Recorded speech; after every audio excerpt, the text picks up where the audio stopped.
انا عرفت الموضوع ده بالصدفه من زياد طليقه. هي لما كانت عايشه في ايطاليا عملت حادثه بالعربيه وحصل لها تهتك في الرحم. عمرها ما هتعرف تخلف. هو انتوا كلكم فاكريني ايه؟ عبيط الضحك عليا؟ كلكم كدابين، كلكم كنتوا ولا حاجه وانا اللي عملت لكم من مفيش. تبقى دي جزاتي؟ وانا وانت ايه يا حبيبي؟ ما احنا واحد، واللي في بطني اللي في بطني. يبقى عبد الله كان عنده حق. كل ده فيلم هندي من تاليفك انت وابوكي وشويه النصابين اللي بعتهم عشان تاخدوا كل اللي حيلتي. دخلتي معكيش ولا حاجه ودلوقتي صاحبه مستشفى. حرام عليك، حرام عليك، انا عملت كل ده عشان بحبك، عشان احافظ عليك. عملت كده عشان تفضل معايا، عشان عارفه ان انت بتكلم جميله. انتوا بتعيشيني بالكدبه الوسخه دي. بكره تعرف مين اللي بيحبك ومين اللي عايز يدمرك.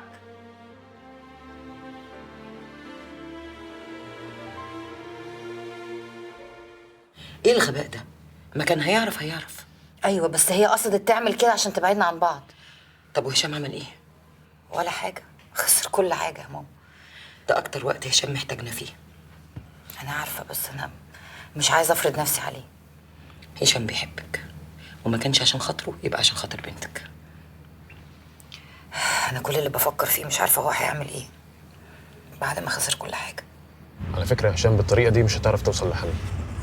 قفلت زي الدومنة يا عبد الله. مش انت اللي تقول كده، احنا حفرنا في الصخر لحد ما بقينا حاجه ومحدش هيقدر علينا. بس ليلى تقدر.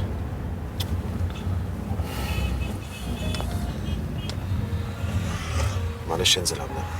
انزل فين؟ عايز ابقى لوحدي. انت متاكد؟ عايز اتكلم مع حد، ولا لي في المستشفى ولا في ليلى ولا في اي حاجه. ماشي.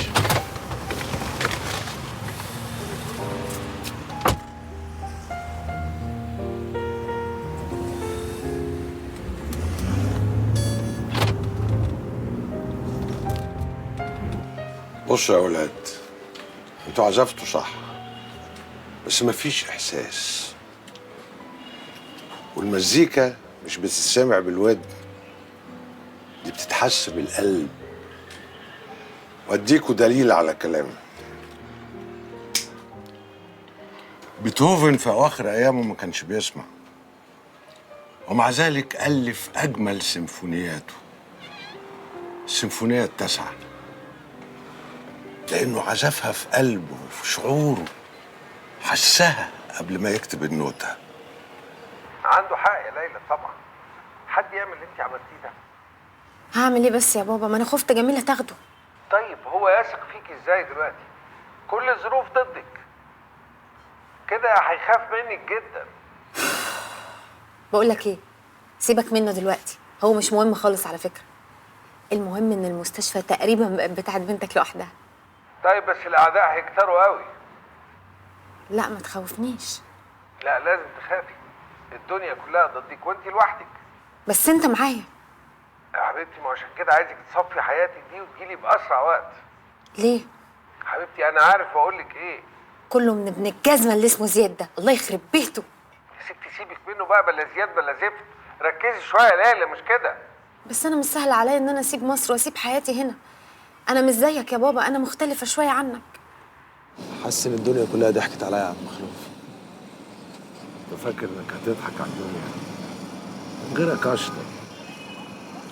مبقاش عندي امل في اي حاجه، ولا ثقه حتى في روحي، ولا في صوابع اللي هي راس مالي. اسمع عمك وعمنا المتنبي بيقول ايه: لا تلقى ظهرك الا غير مكترث، ما دام يصحب فيه روحك البدن. ما كل ما يتمنى المرء يدركه، تجري الرياح بما لا تشتهي السفن. ما تستغربش من اللي خان وباع، دول فيهم اللي بيبيع بأي سعر، وفيهم الغالي قوي اللي بيتقل لحد ما يبيع لأعلى سعر. تقعدش تشتكي مادام فيك روح وبدن. هي كل حاجة هتمشي على مزاجنا؟ الدنيا بتدينا على وشنا، نقوم ونديها احنا كمان. ده انت لسه عيل بتقول يا هادي. صح كده وافتح صدرك للعالم واغلبه. عارف طبعا غنوة العندليب اللي بتقول لا هسلم بالمكتوب ولا هرضى ابك مغلوب. طول معايا. لا هسلم بالمكتوب ولا هرضى ابد مغلوب وهقول للدنيا يا دنيا انا راجع انا راجع انا راجع للمحبوب.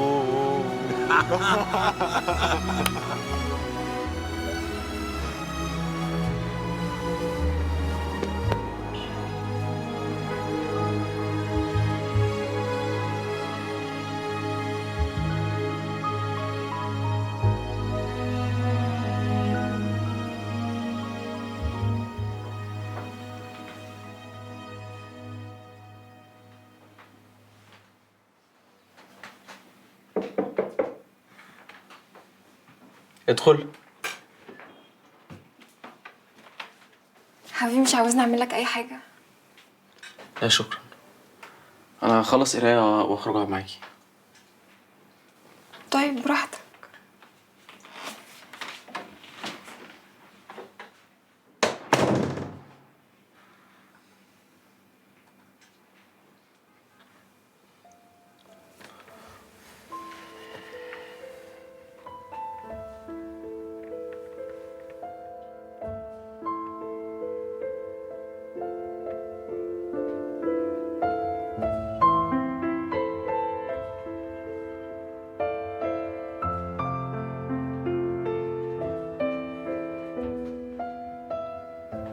ابوكي ده اجمل راجل في الدنيا كلها.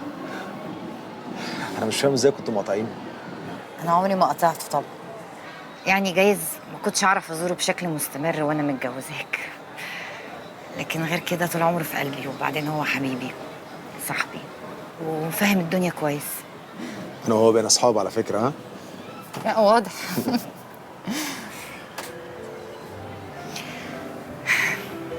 انت ناوي تعمل ايه يا شيم؟ مش عارف والله يا جميل.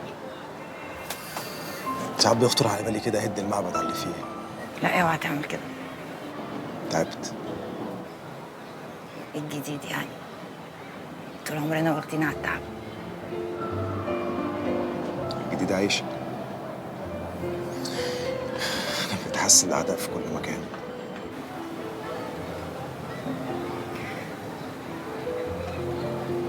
ليلى منهم؟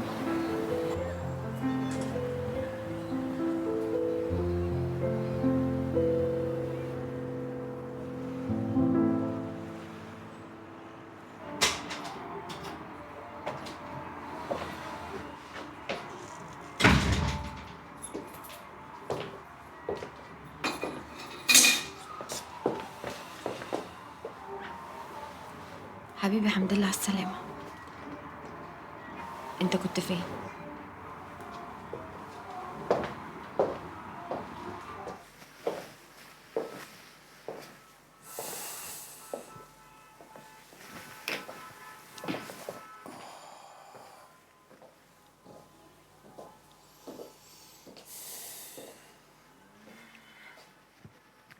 طب اقول لك على الاقتراحات اللي عملوها بتوع البي ار عشان المستشفى؟ انهي مستشفى؟ المستشفى بتاعتك طبعا. ما بقتش بتاعتي خلاص.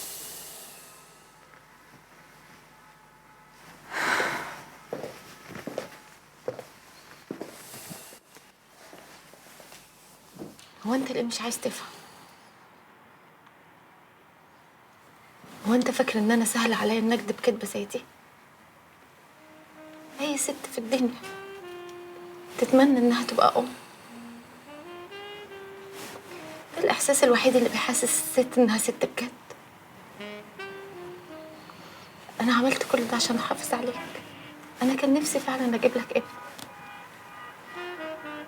وانت ما بتشوفش انا بحب بنتك ازاي؟ ما خدتش بالك ان انا بحبها من قلبي بجد؟